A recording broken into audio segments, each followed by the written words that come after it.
This show is brought to you by Safety FM.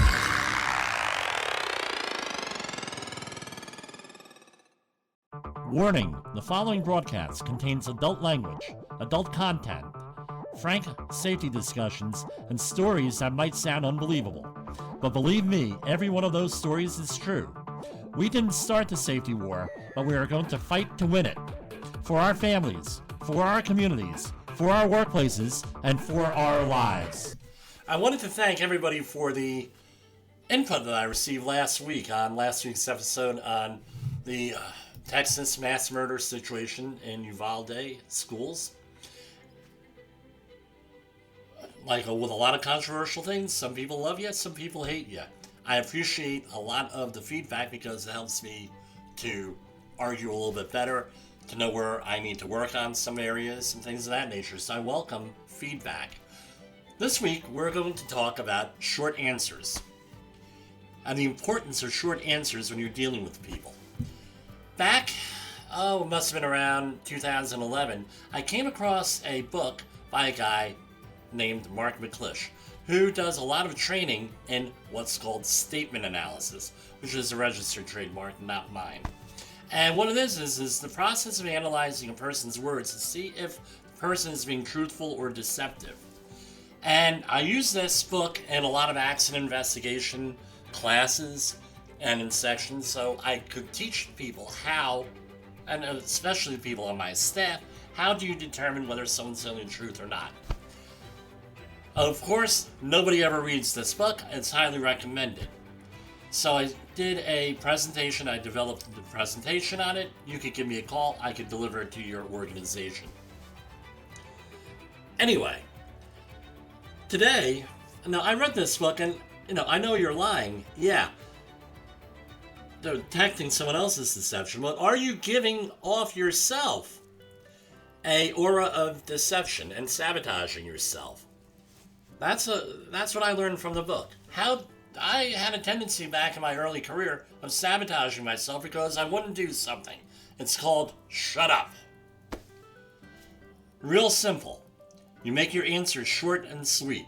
Todd Conklin in dealing with when the worst things happen to your organization. I forget the name of the book, but I just finished it. But when the worst things happen, what does he tell you? 3 things. 1, this is what we know. Number 2, this is what we don't know. Number 3, this is what we're trying to find out. This way, you have honesty and it's nice and short. If you go up there and start going on and on and on and on and on and on and on, guess what? You're going to be caught up, and people are going to trip you up in what you're saying. They're going to not going to believe you. Even if you're 100% truthful and honest, they're not going to believe you. Today, we had a situation where somebody got caught up in this trap.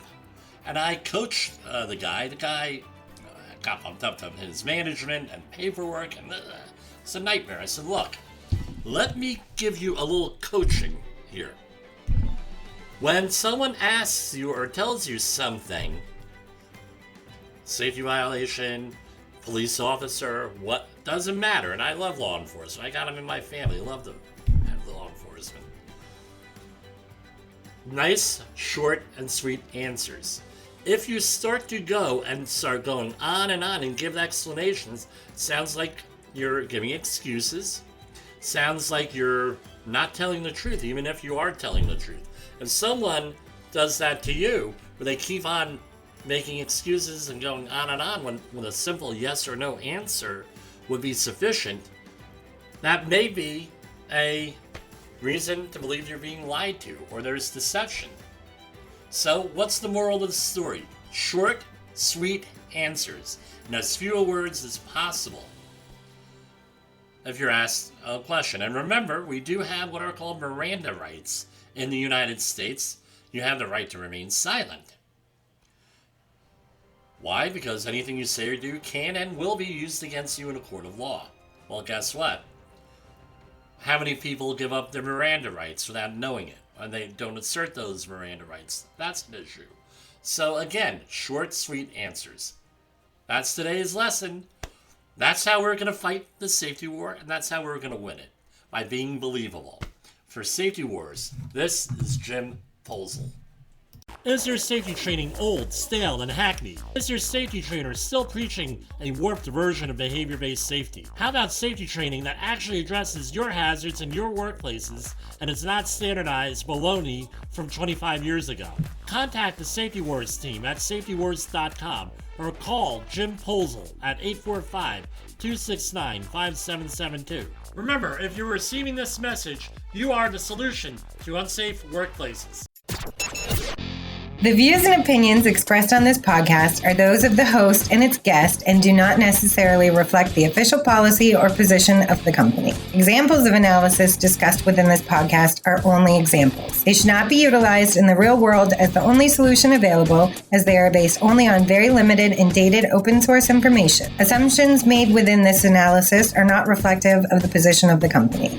No part of this podcast may be reproduced, stored in a retrieval system, or transmitted in any form or by any means, mechanical, electronic, recording, or otherwise, without prior written permission of the creator of the podcast, Jay Allen.